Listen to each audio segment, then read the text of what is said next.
Hoje a nossa reflexão será no texto de Atos, capítulo 8, do verso 9 ao verso 13. O texto diz assim: Um homem chamado Simão vinha praticando feitiçaria durante algum tempo naquela cidade, impressionando todo o povo de Samaria. Ele se dizia muito importante e todo o povo, do mais simples ao mais rico, dava-lhe atenção e exclamava: Este homem é o poder divino conhecido como grande poder. Eles o seguiam, pois ele os havia iludido com sua mágica durante muito tempo. No entanto, quando Filipe lhes pregou as boas novas do reino de Deus e do nome de Jesus Cristo, creram nele e foram batizados tanto homens como mulheres. O próprio Simão também creu e foi batizado, e seguia Filipe por toda parte, observando maravilhado os grandes sinais e milagres que eram realizados.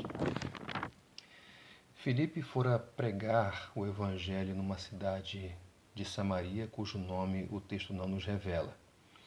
Mas, no final do texto anterior, nós vimos que, depois de ter pregado o evangelho naquela cidade, o povo dali se alegrou profundamente. E parte dessa alegria decorria da libertação que o povo experimentou da ilusão, da mentira, do engano com o qual vinha lidando ao longo da sua história. Esse engano era transmitido, era ensinado por um homem chamado Simão, que, por conta do uso de magias, de mágica, iludia todo o povo, chamava a atenção dele e conseguia, com certeza, muitos seguidores que o seguiam muito em função da sua fama de ser considerado um homem de grande poder, o homem do poder divino, conhecido como o grande poder. Então, aquele homem com certeza tinha muitos seguidores em função de iludir aquele povo com as suas mágicas, com as suas práticas. Só que Filipe chega ali, prega o evangelho, prega as boas novas do reino de Deus, prega a mensagem a respeito de Cristo Jesus e muitos creem e são batizados, muitos homens, muitas mulheres, dentre eles inclusive o próprio Simão, que a partir dali passou a seguir Filipe por onde quer que ele fosse.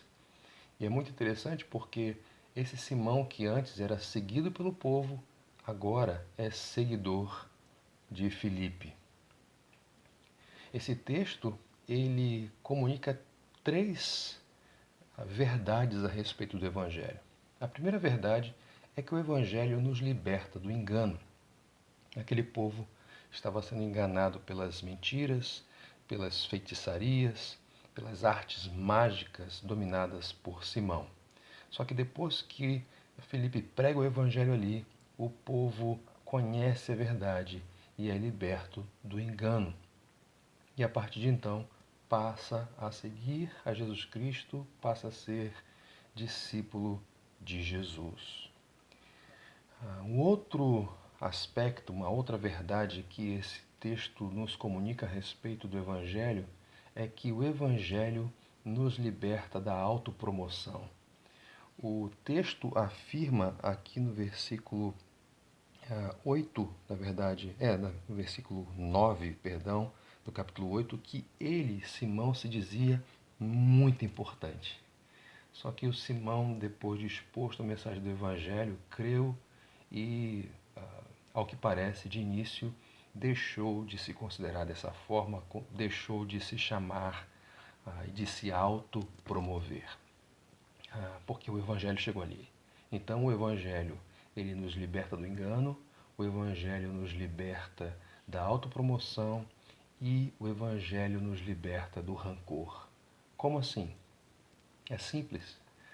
Se você observar mais à frente, ali no versículo 12, a partir do versículo 12, diz que Filipe pregou o Evangelho, homens e mulheres que seguiam Simão, que eram enganados por ele, se converteram. E o próprio Simão também creu, ou seja, Simão passou a fazer parte do mesmo grupo daqueles que ele enganava.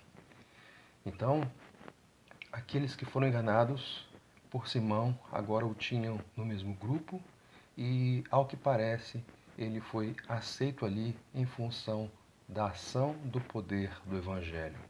Não havia rancor, não havia desejo de vingança, mas, ao que parece, Simão foi recebido entre aqueles homens e mulheres como seu irmão. O que esse texto, então, nos motiva a fazer? Se o Evangelho nos liberta do engano, nós precisamos verificar quais são os enganos que se insinuam sobre nós. Quais são os enganos, por exemplo, da nossa cidade? Macaé, por exemplo, pode ter e pode viver em função do engano da idolatria do trabalho, apontando para o trabalho como se nele houvesse redenção e libertação individual. Macaé também pode ser uma cidade que transmite o engano do culto à beleza, do culto ao corpo, de modo que no corpo se vê a fonte da realização individual. Por vezes também as pessoas que moram aqui em Macaé têm uma perspectiva de cidade distorcida, vendo na cidade um objeto que deve ser explorado, um objeto do qual deve ser extraído tudo o que se tem para o proveito próprio. Tudo isso é engano. E esse engano deve ser combatido com a mensagem do Evangelho. Então, identifiquemos os enganos que se insinuam sobre nós e os combatamos com o Evangelho. Se o Evangelho, por outro lado, nos liberta da autopromoção, precisamos verificar aquelas áreas em que tendemos a nos autopromover, a fazer com que o nosso nome seja reconhecido. E precisamos, mais uma vez, pregar o Evangelho para nós mesmos, para que nós diminuamos e Cristo seja exaltado.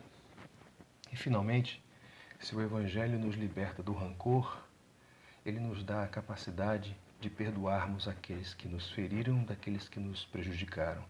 Então, esse texto é um convite a você lembrar daqueles que lhe caluniaram, daqueles que lhe prejudicaram, daqueles que lhe entristeceram.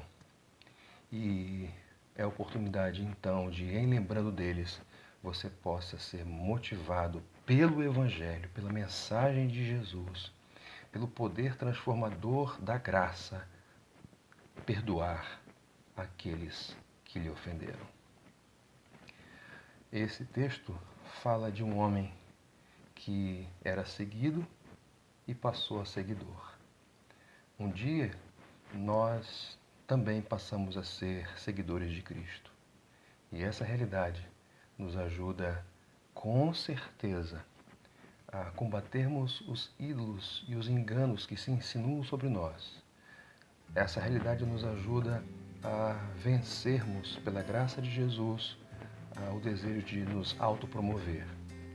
E essa passagem nos ajuda e nos incentiva. Essa realidade de que somos seguidores de Cristo nos ajuda a olharmos para os nossos inimigos e perdoá-los. Que seja assim, para mim, para você e para a glória de Deus. Essa é a reflexão de hoje. Que Deus lhe abençoe.